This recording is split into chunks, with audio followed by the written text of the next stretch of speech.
Greetings everybody, this is Napalm Dawn and welcome to G4G on YouTube. Today we're taking a look at Marvel Duel. So for this video, we're going to be focusing on a Guardians of the Galaxy deck that I have nicknamed GOTG Trash, or Guardians of the Galaxy Trash. The reason why I call it that is mostly because I'm kind of generally resistant and very hateful of super basic decks that run around out there. The no-brainers that everybody seems to run, and they have no flair. They're just carbon copies. Some of this, I think, dates back to when you would just see basic meta teams running around in Marvel Avengers Alliance, and it would just be the super meta of the time, whether it be the characters or the gear on the agent, and there just wouldn't be any flair to it, like super attack teams, Rocket and Spitfire or something like that, and just, you know, running things like the Spider Sword, and just, you know, high attack power teams that really don't seem to have any newness to them whatsoever. Or, you know, your basic Pesty team, and it was like Pesty and Enchantress and everything was about dots. It's just, I think some of it came from there and it spilled out into this, where I appreciate more thoughtful decks that sort of buck trends a little bit and show some innovation, rather than somebody who kind of did a Hearthstone thing and looked on a site and said, oh, that's the #1 deck at the time, I'm going to copy that. Now, I just kind of realized how weird.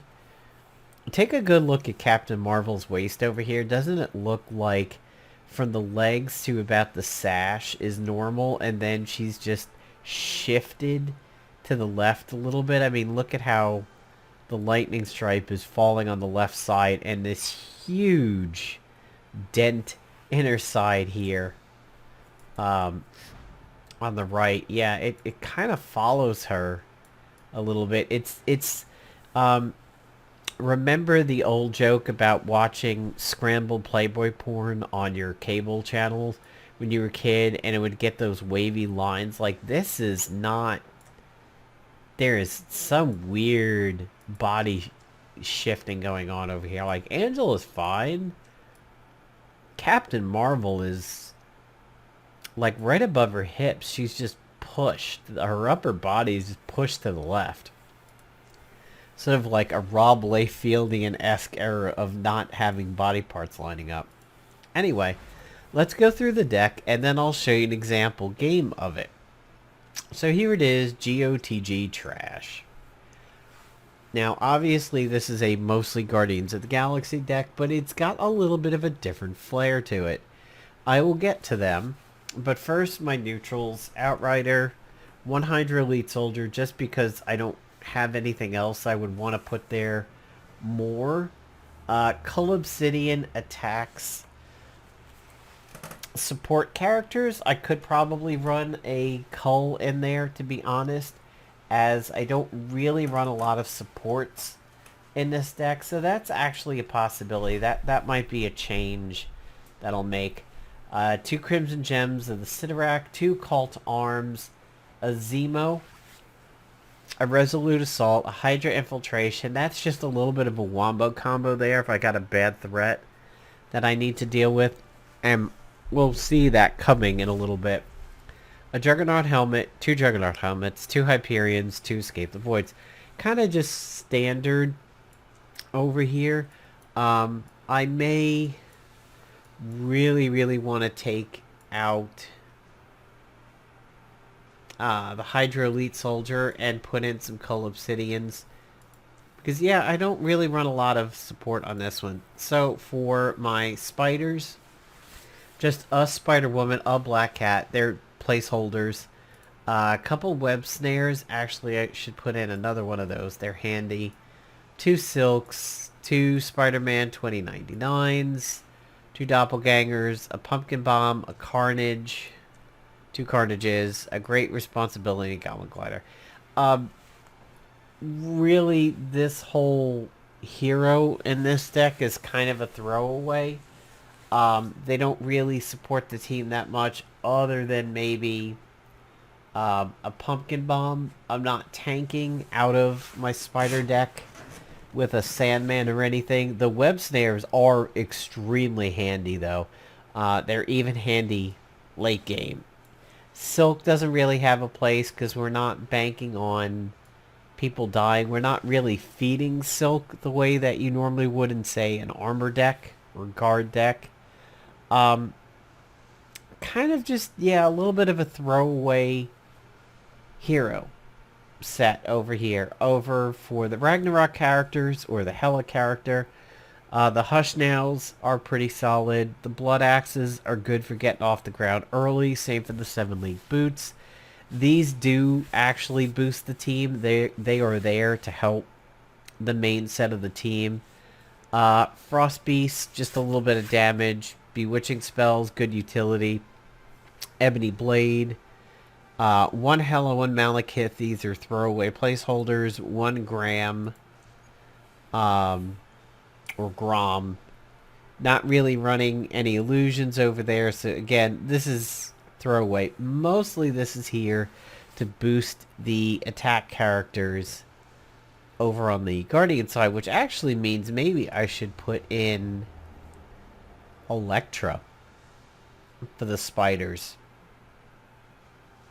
And then finally, Guardians of the Galaxy. So we have 3 Baby Groots. I would have 4 Baby Groots if I had 4 Baby Groots. I wonder if I can create one. I can. I'm going to do that. So congratulations. I now have 4 Baby Groots. He is a cornerstone of this deck. Basically, this is the Groot family tree for this deck over here. -1. And then we have the Branch Shield. Give a Guardian character +4 armor. On your 4th use in the game, double the armor of all your Groots. Give them Stunned, Iron Will, and Retaliate. Huge key. Absolutely, absolutely huge key going on here. More on that in a moment. We are foregoing Rocket, Nebula, who's gotten a bit of a boost lately, Mantis, Galactic Energy, mostly because Baby Groot and Branch Shield have huge synergy going on over here. Again, Rocket's Jetpack, all of these are common Guardian things, but we're not doing the common Guardian thing. I pulled a Charlie 27 one match when it was given to me, and he actually wound up running the entire match. Very interesting card from the previous season. Transform another character with a cost 5 or lower into a random character with +1 cost. Keep the battle style and star level. Repeat twice. Does very, very strange things. I do have the classic Gladiator move in here. Yes, Gladiator is in here, which is why it's called GOTGTrash. He's one of the trash characters from Star-Lord's deck. Him and Ego. Then I have Big Groot. He is my tank of this particular deck. I tend to play my decks similar to how people play RPGs. I generally respect the classic trilogy of DPS, healing, and tanking. Now, tanking is the one that I really believe in for these decks. I always like to have at least one tank. In terms of DPS and support really isn't a thing in this game unless you're running, say, like a shield medic. There are support characters. I mean, a shield kit. I heavily believe in tanking because I believe it sort of smooths out combat. It just kind of increases stability over there. That's it for my 3s, which means I don't run Cosmo, I don't run a Gravity Mine, which is always very good, and I don't run Drax Daggers. Now here in the 4 slot, I actually had Ego in there. I took it out, I said, you know what, I'm going with Drax. Drax is still kind of kicking ass in the meta over here. He still can snowball a little bit if he gets to kill people. And we do have, at least coming from Hela, the boots, the blood axes, and the ebony blades. And then from the neutral, we have the crimson gems and the juggernauts. So we are providing, equipment for the attack characters over here. I also have Adam Warlock, which does come into play a little bit. I am not running Rocket and Groot, mostly because I only have one of them. And right now, these two kind of get it done for the rest of the Guardians of the Galaxy. If I was ever to 4-star Rocket and Groot, I might put it in because this is really a Groot family tree, no pun intended, deck. We're forgoing Drax Assault, Black Vortex. Here at the 5-drop, we have the Milano, which is really good. Martinex might have a spot if I get him up to more than just one. I actually reduced the power. I really should not do Star-Lord. I'm adjusting this deck a little bit. Friendly characters, defeat skills. Yeah, you know what? My only defeat skill really is Drax. Opening Act is a much better card for how this deck is supposed to run. Yeah, I'm going to adjust this in real time over here. There's a reason why I'm doing this. And then over at the 6, we've got Moondragon, and we've got some Quad Blasters, which were supposed to be for Star-Lord. That he's now gone. I think I will just use 2 Yondus. Yeah, okay. We'll put in 2 Yondus. So we've actually adapted this deck in the middle of a video. That's kind of interesting, but I think these were smarter changes, to be honest. So, here is how the deck is supposed to run. Basically dropping as many young Groots and big Groots as you can with the branch shield going out. Now, you can drop it on Groot, baby Groot, early on if that's all that you've got out there. But if you can, reserve them for big Groot. Baby Groot gets boosted when you play power cards or guardian cards. So dropping guardians boosts him up. Power cards, the ones with the little lightning bolts, also boost him up. Multiples per turn. So if you're dropping a whole bunch of power cards in a turn, Baby Groot is absorbing all of that. Now, I don't want to run Galactic Gateway because the Branch Shield or the Thorn Shield means that much more. Here we have power cards from Web Snare and Great Responsibility, which isn't really going to get used because we don't have like a Silk or anything like that. Web Snare is a handy power card. I may want to change Spider-Man up a little bit. I just really don't feel that he adds much to the deck at all. He's not helping any guards. He's not helping any attack. It's just providing Web Snare. Over here on Hela, though, I am definitely getting value with some Blood Axes to stick on attackers. Same to the Ebony Blades. And I'm also... mostly this is equipment over here. There isn't power cards. Here, I do have a power card in Cult Arms. And actually, again, should kind of boost that up. I was keeping the deck a little thin to make it run better, but that just helps Groot. And this could be played at any point in time. It could be played late game. It could be played early. So that is, honestly, that's really solid over there. Tactic cards don't matter much. We don't need a Black Order. Resolute Assault is pretty handy. Again, a valid power card at any point in time. And Hydra Infiltration will only be good if Zemo happens to be out there. So, let's actually take a look at the deck in action. Unfortunately, pre-modification. So here it is, Survivalist.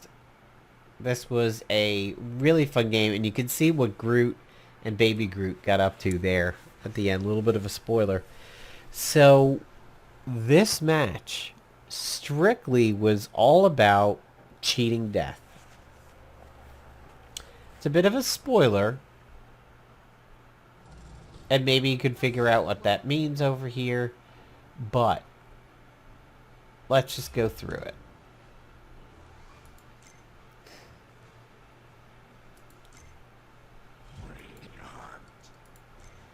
So first round, I wind up pulling an Outrider, but I also pull the Hush Now, which gets me the win by 1 point. And Pleep takes a loss. Here, I just buy everything.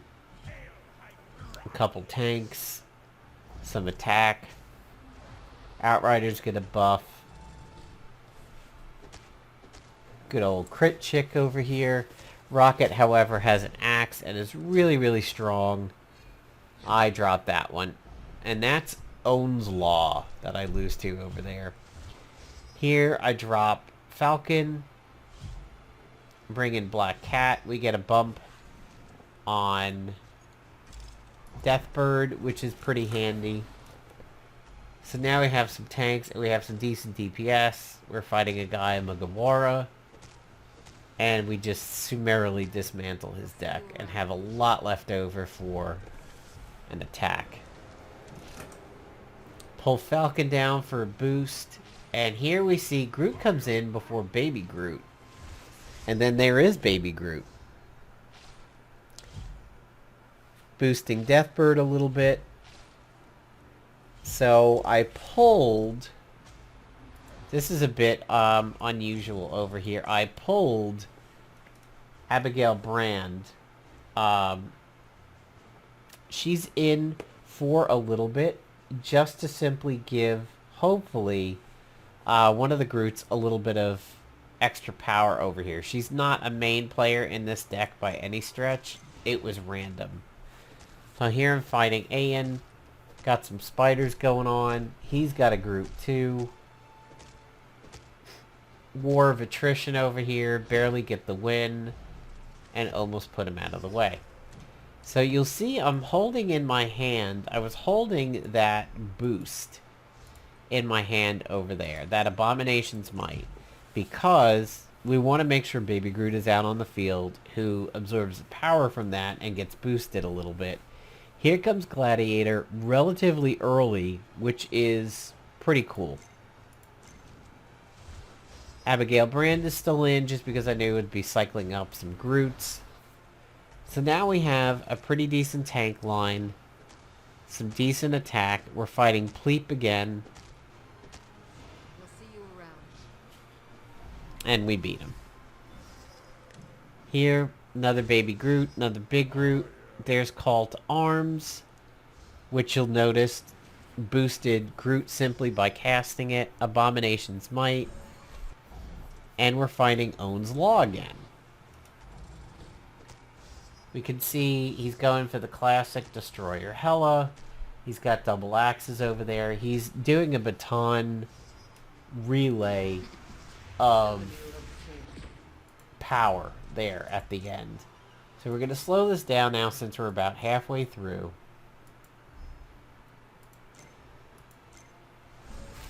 And you could see that as a formidable opponent there with that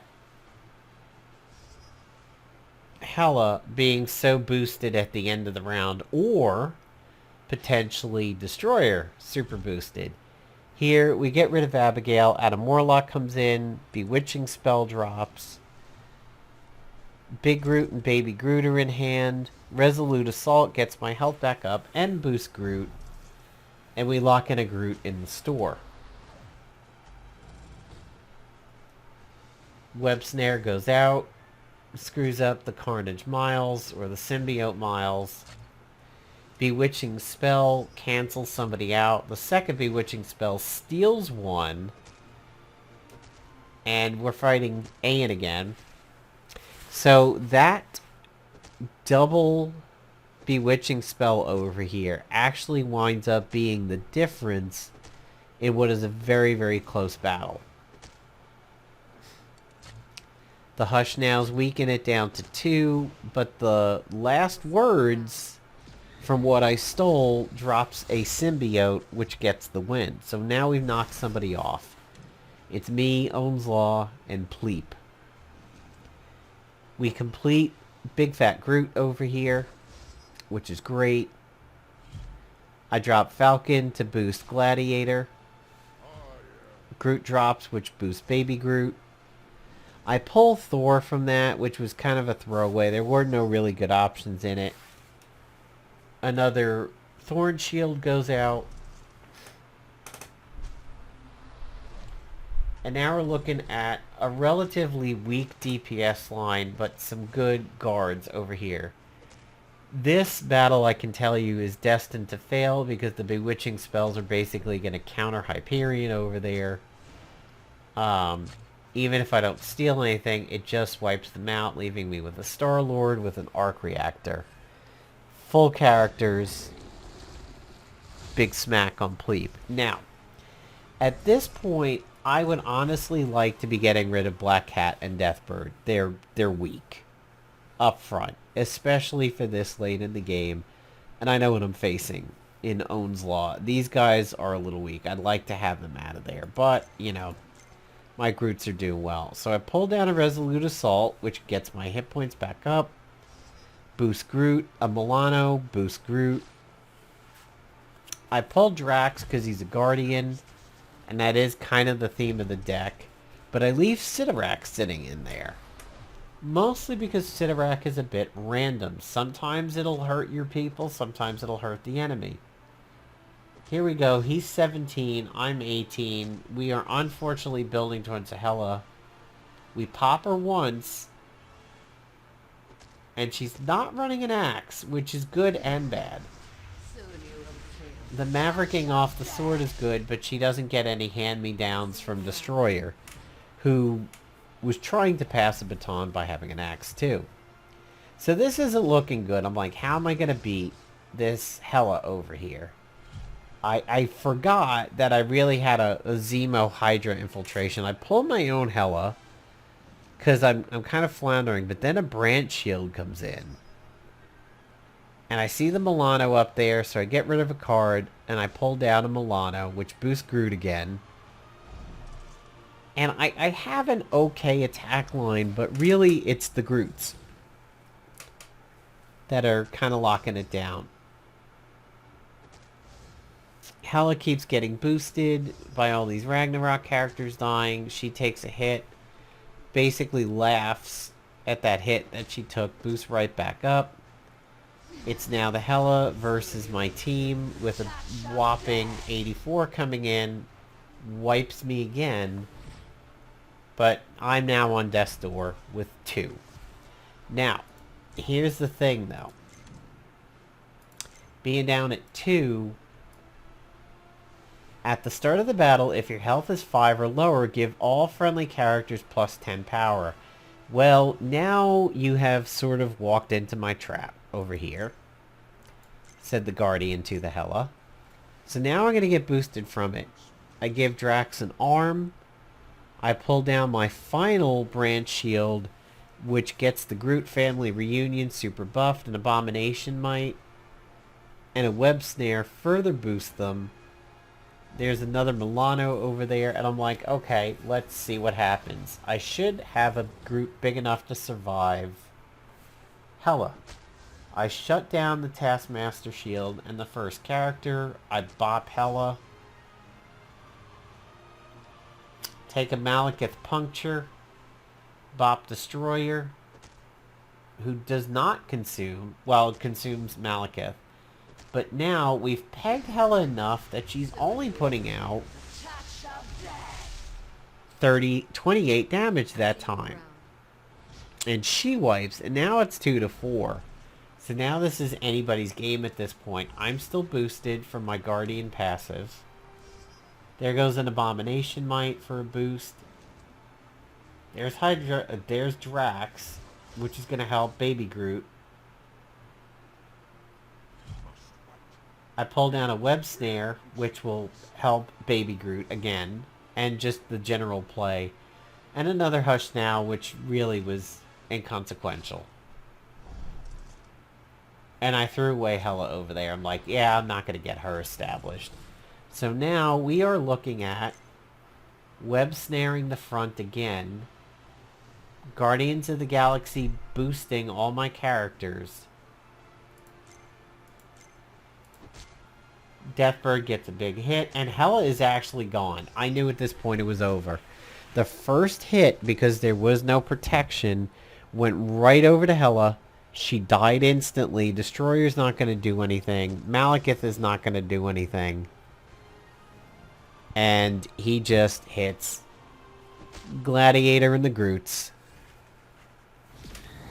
And pulled that one out of my ass. Like, I was thinking, man, am I going to need a Thanos? You know, I kind of forgot about Moondragon over there, which would be an excellent counter. I had the Hydra infiltrations, but not Zemo, which is random. So that's what we wind up with at the end over there, is the Groot family reunion with a little bit of help from Gladiator. Getting it done. A Hawkeye bow probably would have been good for the Gladiator down the stretch.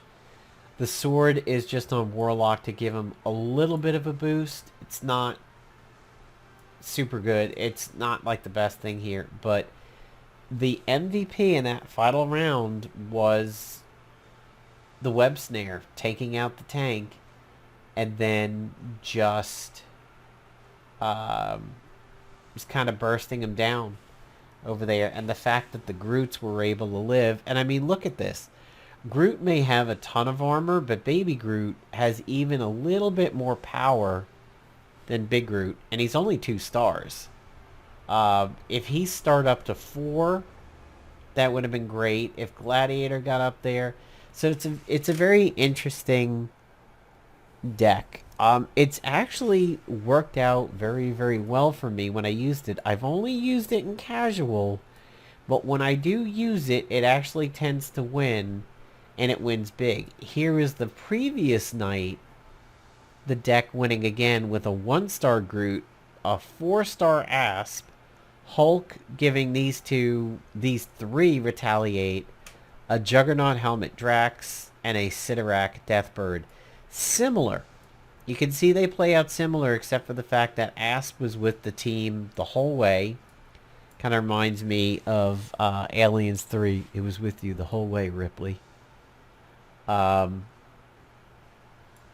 mild Drax, a mild Deathbird, a decent Baby Groot, a kind of weak Big Groot. Really, this was Asp. She was the superstar of it.